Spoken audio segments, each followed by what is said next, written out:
Cool. So, thanks for being here. I just learned 10 seconds ago that I need to do my talk now, but I think I should be fine. Luckily, we have a good team that is very quick and swift in setting everything up. Couldn't have booted my laptop in this short time. Okay, so I'm Valentin. I'm a PhD student. I like to say final year PhD student. Don't ask me how long I've been saying that. At the chair of Professor Pretschner's Software and Systems Engineering. And I started to learn about blockchain actually due to my own curiosity. And we do a bunch of different stuff when it comes to software and systems engineering, right? There's no one focus that we have. So my professor was like, oh, if it's interesting, if it makes sense for your research, go for it, right? But don't come back to me when it doesn't work out. So I said, let's see what blockchain can offer. I found it really enticing. And after a few years of research, I realized actually blockchain is quite useful for one specific problem that we have. And I'm going to talk about that here. My research is embedded in data privacy. Inverse transparency is an idea that comes from protecting employees' privacy in a sense, right? So in short, what we try to do, okay, it's non-animated slides, but that's fine.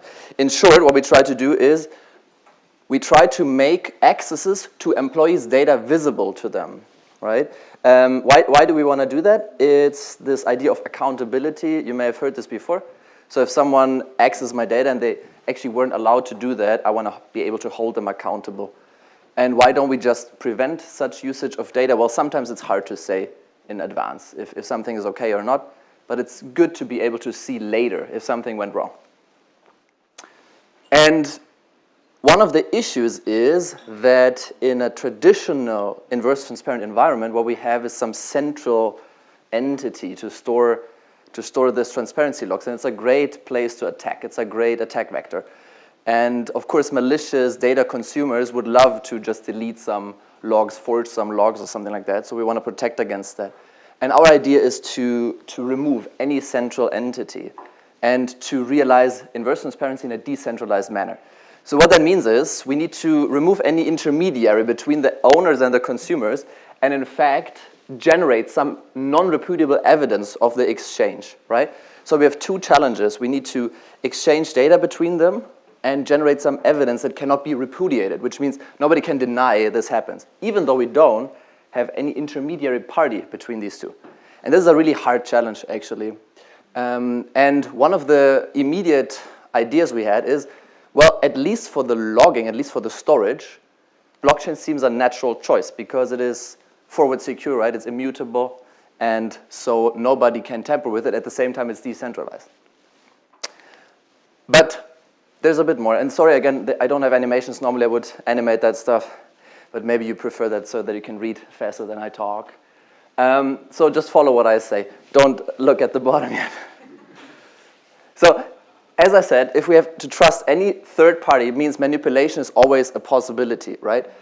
And blockchain as a supporting technology has important advantages, which is why we want to apply it. It's immutable and decentralized, so we have forward security, no trusted third party, but it's not correctable.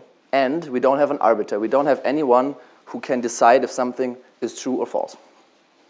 So our solution is the COVAX data exchange and usage logging system. We try to provide, in addition to what blockchain offers, non-repudiable data exchange for accountability, decentralized and private usage logs in blockchain, because blockchain by default is, of course, very visible, very transparent, and thereby enable fully decentralized inverse transparency. And importantly, what we're looking for is one of the problems in blockchain, GDPR compliance. And one of the things we're a bit proud of is that actually it's independent of the utilized blockchain software. This is important for the researchers because state-of-the-art is often manipulating the blockchain technology to make these properties work together.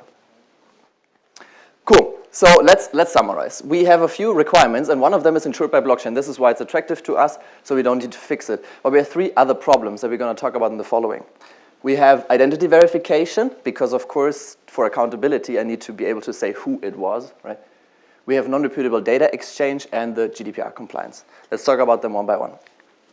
So, again, imagine animations. for the identity verification, what we came up with is a semi-centralized algorithm. Now you might be jumping up and saying it's talking about decentralized and versus transparency. Why do you use a centralized, semi-centralized algorithm? Well, you can do this in a decentralized manner, but this is kind of a solved problem in our view. We're talking about web of trust or something. And what we tried to actually solve is a company internal identity verification issue. And we realized in companies, we have an identity provider anyways. So let's make this as decentralized as possible, self-sovereign identities, right? Let's solve a problem that people actually have because they wouldn't use some web of trust PGP in a company. So what we do is we use, well, if you know self-sovereign identities, it's kind of boring actually, but it's pretty much self-sovereign identities. And the important part is that we minimize the knowledge of this identity provider about this exchange between the owner and the consumer of data. So what we realize is that the IDP knows the existence of nodes, but this is nothing new. You know that your employees in your company exist, but he does not know who communicates with whom, right? Because that is fully peer-to-peer.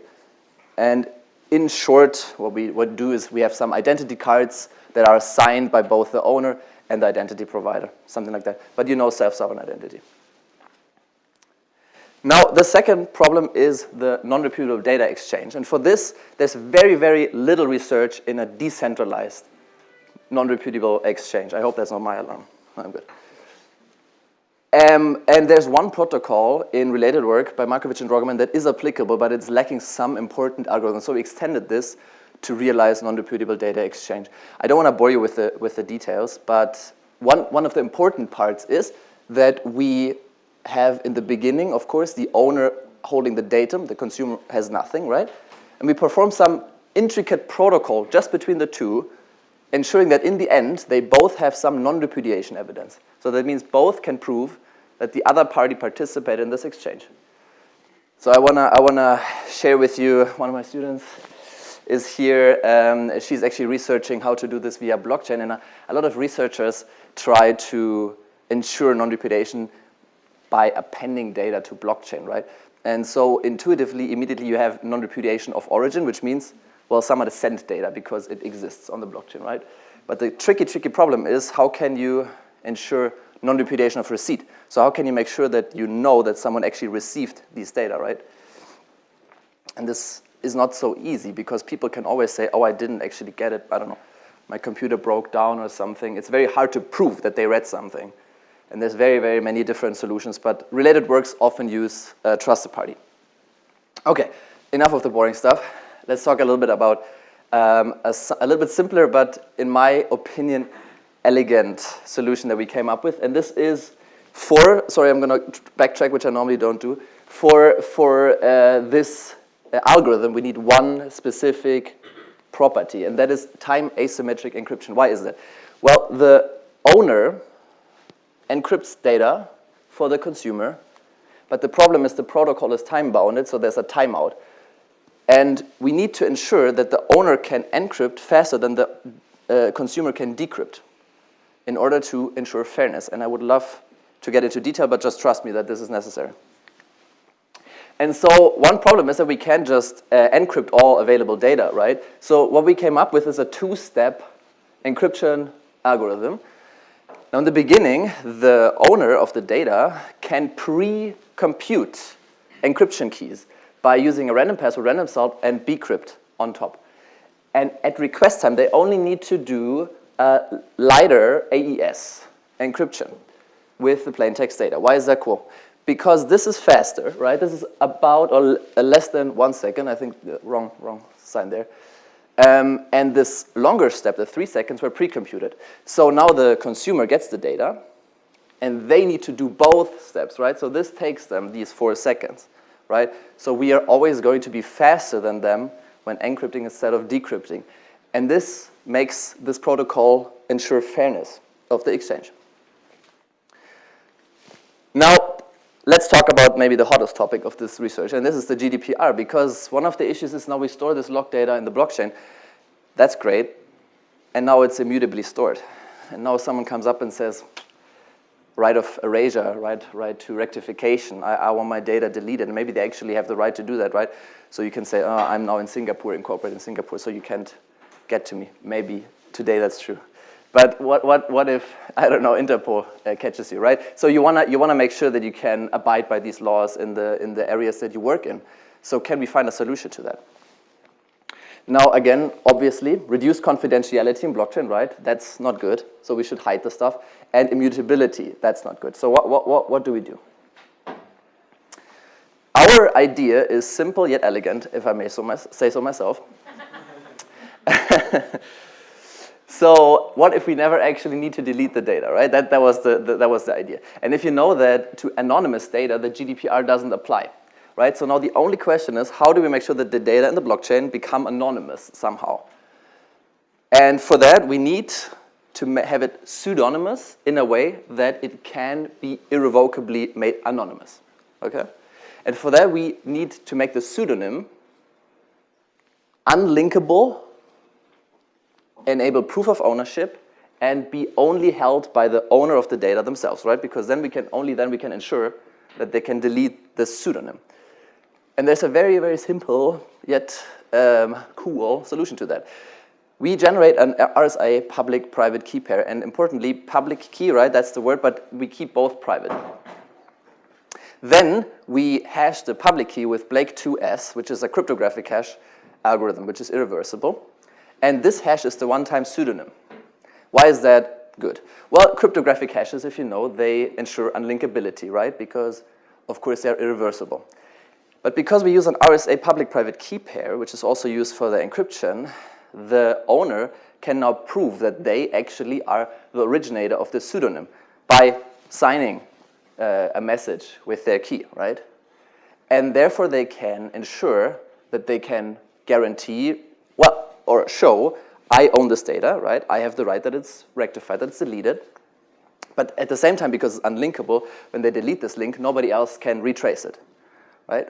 And no, again, caveat, and I'm going to talk about that in the security analysis. Of course, this is not quantum secure, let's put it simply like that, right? There's a little bit of a caveat always with these kind of technical solutions to privacy, right? What if you can break the encryption? But let's assume that it's good enough for now. Then this guarantees anonymity of the data.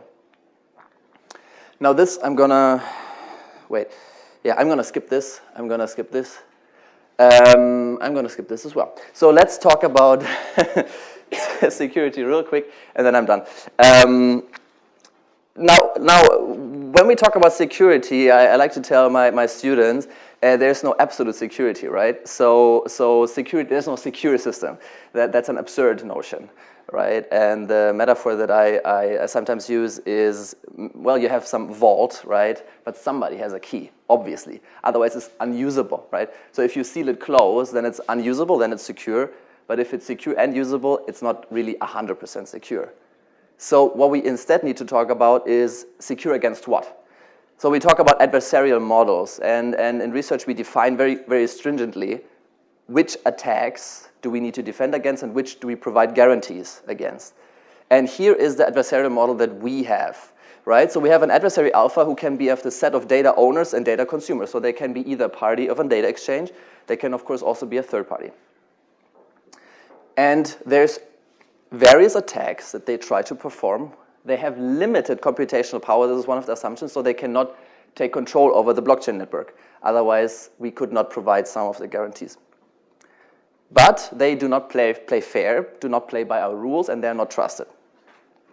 Now first, let's say a usage occurred. Well, they try to repudiate it, of course. They try to say this never happened, right? This is one of the attacks. Secondly, talking about confidentiality, they try to derive the identity of one of the parties. And third, and I'm going to skip the last two because I'm not going to talk about them later, imagine them grayed out. They try to associate two usages with each other, which would create linkability, right? And therefore also reduce some of that confidentiality. And to make it quick because of the time, at this moment, this we can say is secure. We depend on the MNR hardness, Blake2 hardness, and Blake2 and RSA hardness to be able to say this is at this moment technically infeasible to do. Regarding confidentiality, what we have shown is because of our peer-to-peer communication and encrypted messages, this is confidential. And I'm going to skip over this because luckily we had some presentation of cover communication, which is similar to fake chatter before. So you can imagine there's additional hardness measure that we can use. Finally, when we talk about GDPR compliance, well, encryption is confidentiality. That's true. And because of the unlinkability and proof of ownership, we can enable the right to erasure, as I just tried to show you before.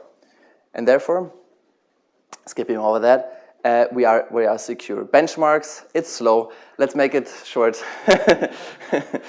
But if you're interested, we have a paper published. It's upcoming in an upcoming issue of ACM Distributed Ledger Technologies. Thank you so much for the attention.